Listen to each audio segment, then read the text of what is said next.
করতে পারবো, মেনটেন করতে পারবো।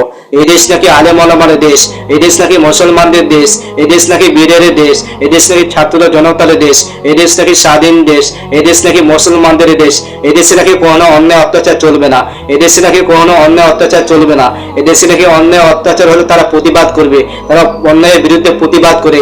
যখন সরাসরি শেখ হাসিনা এই দেশের মানুষের উপর জুলুম অত্যাচার করেছিল, যখন এই দেশের মানুষের উপর জুলুম অত্যাচার করেছিল, ছাত্ররা জনতা জেগেছিল। যেমন ছাত্ররা জনতা রেখেছিল, এদেশে কোনো ক্ষমতাশীল শাসক এদেশে কোনো ঠাঁই পায়নি। এখনো যারা অন্যায় অত্যাচার করবে তারাও এদেশে কোনো ঠাঁই পাবে না। তারা নাকি অন্যায় দেখলে প্রতিবাদ করে, তারা নাকি অন্যায় দেখলে প্রতিবাদ করে। এ পর্যন্ত কেউ প্রতিবাদ করতে পারেনি, এ পর্যন্ত কেউ প্রতিবাদ করতে পারেনি। আজান শোনার পর যে মানুষরা মসজিদে আসে না, আজান শোনার পর যে মানুষরা জামাতে শরীক হয় না, নামাজ পড়ে না, ওই মানুষটাকে লাথি মেরে মসজিদে আনতে পারেনি। অথচ তারা দাবি করে এদেশ নাকি আলেম ওলামার দেশ, এদেশ নাকি মুসলমানদের দেশ। যেটা আমাদের চোখের সামনে হচ্ছে, আমরা বাস্তব দেখি। যখন আজান দেয় আমরা দেখি, যখন আজান হয় সমাজের মানুষ কেউ বিড়ি টানে, কেউ সিগারেট টানে, কেউ মারামারি করে, কেউ ঝগড়া করে, কেউ দুর্নীতি করে।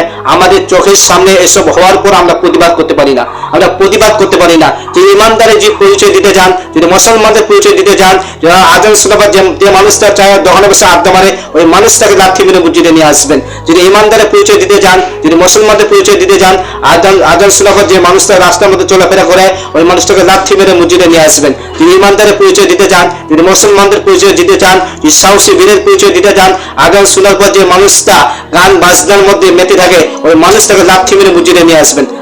তাহলে আমি মনে করবো এই দেশ বাংলাদেশ আলেম ওলামার দেশ, এই বাংলাদেশ মুসলমানদের দেশ।